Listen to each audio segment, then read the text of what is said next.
more onto the role of a CIO now. Yeah. What do you see as the most crucial aspect of a CIO's role? Look, I'll reference my current situation a bit more, and I think every CIO role is a little bit different. If I was working for a very much non-technology company, the role of IT there would be substantially different to the role of IT in an organization like car sales.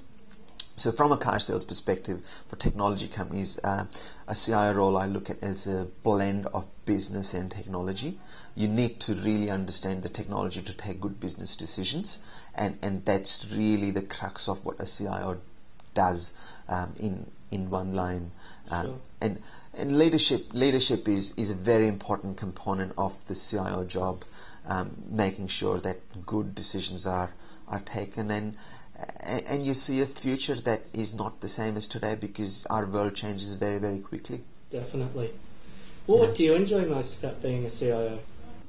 I enjoy about being the CIO of car sales because it provides me with an opportunity to blend business and technology to create change that is very positive for our organization, that takes us significant steps forward in what we deliver to our customers, and that's very enjoyable. I must say that I even enjoyed my previous role, which was at Fairfax, was an internet-based product technology director role, because it was about making changes and putting those changes in front of millions of people. Sure. and making a positive change to the activity that you're trying to sell. In this case, it's cars or boats or bikes or etc. But it's very satisfying that we make that process faster, quicker, efficient, and Sure. yeah. And I suppose that's the joy in technology. You Yes. see the fruits of your work Yeah. almost immediately upon implementation. Absolutely. Yeah. And I know that a lot of people who work for us, absolutely, especially the ones who come from non-internet type organizations, come here and go, wow, this is just fantastic. It gets the heart thumping. It's something that keeps you. We're very busy here, and that's a good thing, and people enjoy that because there are a lot of changes very quickly, and that's why a lot of people work here, and then those changes impact millions of consumers. Do you think the role of CIO has changed over the last 20 years? I couldn't tell you about 20 years because my career's been less than that, Sure. but I can certainly tell you over the past many years, the role of CIO, I believe, has changed a lot. I can't say I'm overly active in CIO conferences and communities, etc. But I have been to a few. I probably tend to go to maximum 2 or 3 a year. Sure. And during those conferences, I see a wide variety of CIOs.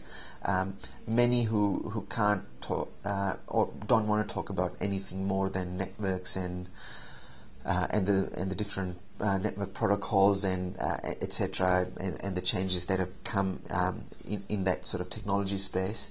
I tend to sit on probably the different end of. I see very much now the role of CIO as you need to understand technology to deliver good business decisions, Sure. rather than be just an excellent technologist, and that's the change I am personally seeing is happening in the CIO community, and CIOs who are able to do the business and the technology together are really the CIOs who are now tending to report to the CEO and have a better profile for the IT business within the larger business. Sure. Where IT is very much still seen as a back office system, the CIOs tend to report more to cost centers. CFO. Sometimes CFOs or could be COOs, or depending on whatever the structure fits there. Sure. And in those organizations, the importance of IT is potentially not as high. Sure. What would you say a future CIO looks like? love to say I have a crystal ball and I can tell you exactly how to answer that question, but I don't. And my feeling is we're moving into the realm of more technology enabling business decisions. I still feel there's a lot of work to be done to bring most of the industry there. I think a reasonable part of the industry has moved there to recognise this as a trend. Sure. But this trend has nowhere near completion yet, and I think this trend will absolutely continue. Okay.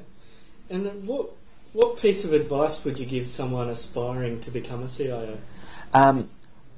I look at this and I go, it's a brilliant question, and to answer it in a very simplistic way, always think as a CIO, even though you may not be a CIO. If I was the CIO, how would I take this decision?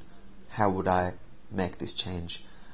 If you're reporting to the CIO, take some jobs off the CIO, show them that you can also do the job, and all CIOs are looking for succession plans, and that really does put you in a driving seat to take that next step. Sure. What would you say is the crowning achievement of your career so far? Look,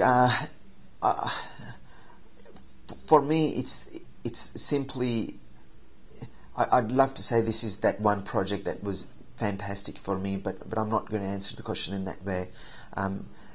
For me, the crowning achievement is really seeing customers satisfied and offering good value to customers and improving value for our customers. So whenever I felt let down in my own job is when I have not been in touch with customers and been just madly working on projects, etc. But when I have been in touch with customers and ensuring that those projects are meeting customer requirements, the projects have always been successful. Success is not only defined by delivering a project on a particular date. It's a lot more than that, and I believe ensuring that you've delivered what the customers actually needed and what is increasing value and efficiency is really where I get my satisfaction from. I suppose that's the trick in these days, isn't it? Especially in technology, delivering what the customer needs rather than delivering what you see the customer needs. Absolutely. And look, again, there are tools and processes that are more attuned to delivering customer needs, but one thing I believe very strongly in is good attitude, good behaviour, and ensuring that one of the things that we've been doing recently is my management team has been out visiting customers and ensuring that we are in touch with the customers that we're developing all these products for. Okay. And they've really been coming back to me and saying, look, we've just had a fantastic experience. We really know this product that we're building, how it's used out there, and that thing over there that we were doing, I don't think we should do that anymore because the customers are not thinking this way anymore. Sure. It must be good to hear that feedback. Absolutely.